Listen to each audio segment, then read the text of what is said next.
Hi, I'm Stephen Feinberg, Executive Director of the Rhode Island Film and Television Office. Our guest tonight is a man who keeps things moving on the set all the time. Time is money, money is time. Films have to keep moving. I want to welcome David Chapman to the set. Thank you so much for coming to Double Feature. Thanks for having me. So David, you went to UMass. Yeah. And what were you studying at the University of Massachusetts? When I was at UMass, really, there was only a general communications degree. There was not a lot of concentration in film. They did have a TV studio, but it was very rudimentary. Yeah. And there really wasn't much available in terms of a film program. So I sort of always assumed I was going to work in television, having interned in Boston at a couple of TV stations. And that was your dream? That was your... Yeah, TV sports or TV news would have been perfectly fine for me. Yeah. And then I kind of stumbled into a career that had absolutely nothing to do with that. And you somehow stumbled onto the set of The Witches of Eastwick, right, as a production assistant? Yeah, just out of college. The Witches of Eastwick was starting to shoot in Boston. There was not a lot of film experienced people in the city. They were taking technicians out of the theater. The IATSE theater group, Local 11, was doing most of the technical work on the show.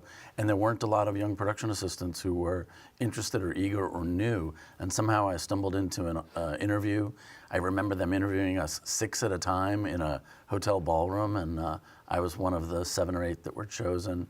Started to work part-time on the show. And then the last month or so, we all ended up working full-time. And that was George Miller, who did the Mad Max films. Yeah. And you had Jack Nicholson, you had Cher, Susan Sarandon, and Michelle Pfeiffer. That's right. So what was that experience like working on a film set like that? It's pretty big. It was eye-opening is an understatement, but there is one lesson that I learned on that film. The producers of the film were John Peters and Peter Guber, who went on to become the heads of Sony. And I was in a conversation with John Peters once, literally having no experience on a movie set. We're talking about something that had happened earlier in his life. And I remember somebody distinctly going and throwing away a coffee cup and missing the trash barrel. And here's the producer saying, "Excuse me," going over, picking up the trash and throwing it away. And it taught me that no one on a film set is above or below doing anything. It's why whenever I'm working in a neighborhood, I try to make sure that our crews are quiet before 8 a.m., not shouting after 10 p.m., like little things. You know, I always consider us to be visitors wherever we go to film. And I think it's important that we don't lose sight of that. I think that's really important. I always tell people too, especially like the students who are starting out as filmmakers, I say, you must always leave the location in the same condition or better than when you arrived. Because you don't want to burn the locations. You want people to feel like it is a privilege to make a movie, and you want people to feel good about it. And somehow you worked your way up, beginning work, you worked your way up to getting into the Directors Guild. Yes. And are now a assistant director. Yes, mostly I work as a first assistant, but occasionally still happy to take jobs as a key second. Yep. Tell us about the difference between what the assistant director does. Maybe you can break that down for our audience. Generally, there are 3 assistant directors on a film. There are jobs where there can be 9 or 10 if there are multiple units shooting at once. But the bare bones is you have a first assistant director who in pre-production makes a schedule out of the script and out of all of the elements, the locations, the cast, the day or night breakdown, the props that are needed, all of the extras. And the first assistant goes and presents the schedule to the director and the line producer, and everybody agrees on one. And once filming starts, the staff increases and you'll have a key second assistant and a second, and then generally a staff of production assistants. And generally nowadays, the key second is the person tasked with setting up tomorrow.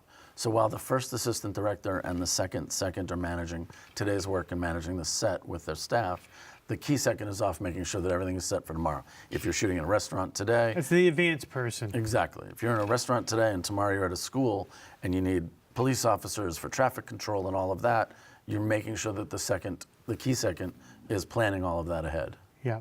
And so you're working with primarily the line producer. Who's your second next in command for the assistant director? I know you're almost the voice of the director on set as well, but let's talk about Sometimes. I serve obviously at the pleasure of the director. I mean, there are men and women who I have worked with and worked for, some more collaboratively than others. Some just want someone to direct the crew and make sure everyone knows what's going forward and what's next. But I also, am responsible to the line producer because we've created a schedule, and if I'm not able to fulfill that, it's with my background and experience, I'm able to say to a producer, I think you can make this movie in 24 days, or I think this movie is going to take 30 or 31. And I've put my reputation and my experience on the line to make sure that that's possible. So are you in a way like a sergeant also on a set? Because the reason why I say this is you need to make sure that certain things are happening by certain times. You've got to have that time schedule. You're happening daily. What do you do when you say, oh my God, we're a half hour behind for whatever reason? How do you handle something like that? Well, generally you'll always have a contingency or some sort of a way to communicate with, maybe not directly with the director, but maybe the director of photography, and keeping he or she informed about, listen, we thought this was only going to take 2 hours, but it's taken 3.5 through no fault maybe of theirs. Maybe it was raining. Maybe the actor came in late. I mean, there could be dozens of factors that would cause that. And you've just got to find a way. Maybe the director has 6 shots in his or her mind for the next scene, but maybe they know they can do it in 4 shots. And you sort of learn as you go. I mean, it's really sort of getting into the nitty-gritty, but you learn and you figure out ways to cut 10 minutes here or 20 minutes there so that as often as possible you're making your day. A movie day is long enough as it is. It's based on essentially a 12.5-hour work day. So anything we can do to make it stick to that we try to keep everyone happy. Are you conscious of your how you handle things as far as your energy level? If let's say you are having those kinds of issues on a set, do you keep us? Is there a certain decorum or certain? Well, you try to be, but what ends up happening in my position is that you kind of take the lead about the set sense by the director or by the director of photography. If I have a really loud director of photography who communicates with the lighting and the grip technicians by shouting, then I'm going to try to keep the set quieter so he or she doesn't have to shout. Maybe they just talk in a normal voice. It's one of those things when you get 10 or 15 people talking at a whisper, it sounds like a roar. Right. So if there's one person directing our lighting and we are running behind, I need to keep it quiet so he or she can make sure that they get what they need as quickly as possible. There are lots of directors who like to joke on set, but if you look at it from an outsider's perspective, it all looks like fun.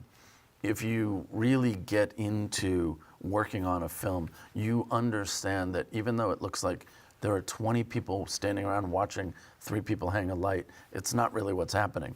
Those 20 people are setting the background, talking to the police about where the traffic has to be held, making sure the wardrobe, the top button is buttoned and the tie is right, and the knot matches the way it matched in the previous scene, making sure the cup of water or coffee is at the same level it's always been.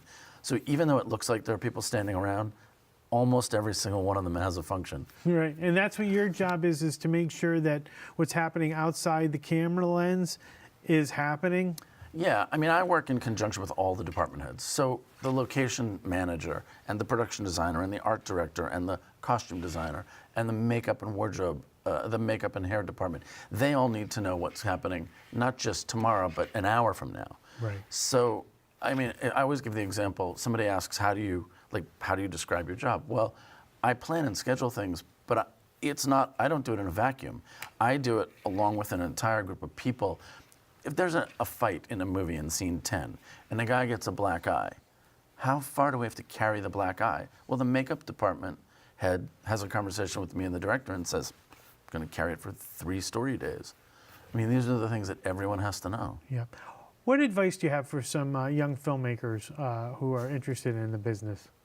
It depends what aspect they're interested in. If they want to direct, they should direct. They should create. They should write their own stuff or find a friend to write stuff and they should go off and make movies and make videos. If they want to work as a technician or just be involved in the industry, they could get in to working as an extra. There are extra casting companies in Rhode Island and Boston who are always looking for people. If they want to be a technician, a grip or an electrician, there are movie sets that are looking for interns all the time. People can make a really good living and have an enjoyable career, but everybody on a movie set works hard. I mean, you really have to be prepared for the hours and the hard work. And the dedication. And I just want to thank you so much for all the hard work you do on every set. I see you doing your job, and I know you have a great time, and films like Polka King couldn't have happened without your expertise. Thanks Thanks so much. Thanks, Steve.